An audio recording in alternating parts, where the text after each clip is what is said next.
ঢাকার অদূরে কাওয়াইন্দা যেতে কিভাবে যেতে হয় তা আপনাদেরকে আজকে বলবো। আমরা আজকে সকালে ঘুম থেকে উঠে আমরা যাচ্ছি কাওয়াইন্দা বাজারে। কাওয়াইন্দা যেতেই এখান থেকে আমরা গাড়িতে উঠলাম, উঠে 1 নাম্বার পর্যন্ত গেলাম। 1 নাম্বার থেকে আবার অটোতে করে আমরা চলে গেলাম দিয়াবাড়ি। দিয়াবাড়ি ঘাটে এসে দেখলাম নদী। এই নদী পার হতে আমাদের সময় লেগেছিল প্রায় 8 মিনিট। আমরা নৌকার ভিতরে উঠে গেলাম। নদীর পানিগুলো এমন দেখাচ্ছিল যে খুব পরিষ্কার। মূলত তুরাগ নদীর পানিগুলো সবসময় ময়লায় আবদ্ধ থাকে, সবসময় কালো থাকে, কিন্তু 2-3 দিন বৃষ্টি হওয়াতে হঠাৎ পানিগুলো পুরো পরিষ্কার।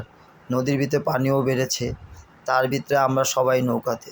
আমরা একটু মজা ঠাট্টা হাসি একটু করে নিলাম সবার মধ্যে। আমরা এভাবেই আস্তে আস্তে পার হচ্ছি কাওয়াইন্দা ঘাট। আমরা যখন ঘাটের সামনাসামনি এসে পড়লাম তখন মাঝিকে আমরা টাকা দিয়ে দিলাম। আমরা নৌকার থেকে নেমে উঠলাম অটোতে। অটোতে করে আমরা আমাদের বন্ধু সোহেলের জায়গাটা দেখার জন্য অটোতে করে যাচ্ছি। অটো থেকে আমাদের বেশ কিছু সময় লাগলো, প্রায় 10 মিনিট। তারপর আসলো আরেকটি ঘাট।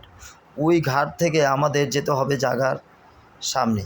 আমরা এভাবে নৌকায় চড়ে আবার যাচ্ছি সেই কাওয়াইন্দা সে জায়গার স্থানে। আমরা যাচ্ছি, নৌকাও খুব সুন্দরভাবে আস্তে আস্তে যাচ্ছে, সাইড দিয়ে ট্রলার যাচ্ছে এবং বালির ট্রলারগুলো যাচ্ছে। তখন পানির এত ঢেউ যে মনে হচ্ছিল নৌকা ডুবে যাবে। আমরা একটু ভয়ও পাচ্ছিলাম। তার ভিতরে আমার বন্ধু আবুল মামা আবার দিক নির্দেশনা দিতেছে কিভাবে কোন জায়গা কি হবে, আজ থেকে আগামী 5 বছরে এই জায়গাগুলো কি হয়ে যাবে এর জন্য রোড ম্যাপ দিচ্ছে। কিন্তু যেতে খুব ভালোই লাগছিল। আমরা আস্তে আস্তে যাচ্ছিলাম। যেতে যেতে এত রোদ ছিল যে খুব গরমে আমরা হাঁপিয়ে যাচ্ছিলাম। তাও সকাল ছিল। তার ভিতরে একটু চুলটা ঠিক করে নিলাম, একটু সেলফি নিলাম, সবাই মিলে একটু ছবি তুললাম।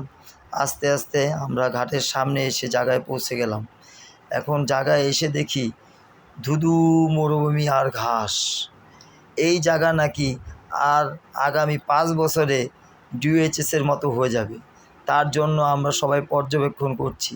এদিক দিয়ে ডিওএইচএসের মতো হলে কিভাবে কে কোন জায়গা নেবে, কোন জায়গা দিয়ে কে কী করবে। এ জায়গায় হাসপাতাল হবে, কলেজ হবে, মাঠ হবে। আবার এদিক দিয়ে গাবতলী আমিনবাজার দিয়ে রাস্তা বের হয়ে যাবে। এই জায়গা ঢাকার অদূরে, ঢাকা 14 আসনে হলো, ঢাকা 14 আসনে হলো, কিন্তু মনে হয় কোন গ্রামে যেন এসেছি। এটা স্থান পড়েছে ঢাকা 14 লাস্ট সীমানা, আবার ওদিক দিয়ে আপনার ঢাকা 19 সাভারের শেষ সীমানা। দুটার মাঝখানে এই কাওয়াইন্দা। কিন্তু এটা বলা চলে যে ঢাকার বুকে এত সুন্দর জায়গা এটা না দেখলে বোঝা যাবে না। এটাও এক সময় বালিতে ভরে যাবে। আমরা আস্তে আস্তে আমাদের জায়গার দিকে যাচ্ছি এবং সবাই জায়গাগুলো পর্যবেক্ষণ করলাম। এখানে অনেকগুলো ইটের ভাটা আছে, আমরা তাও ঘুরে দেখলাম। আমাদের সময়টা খুব ভালোই কাটছিল। আমাদের দেখতে সময়টা চলে গেল। এই বলে আমি বিদায় নিলাম। আল্লাহ হাফেজ।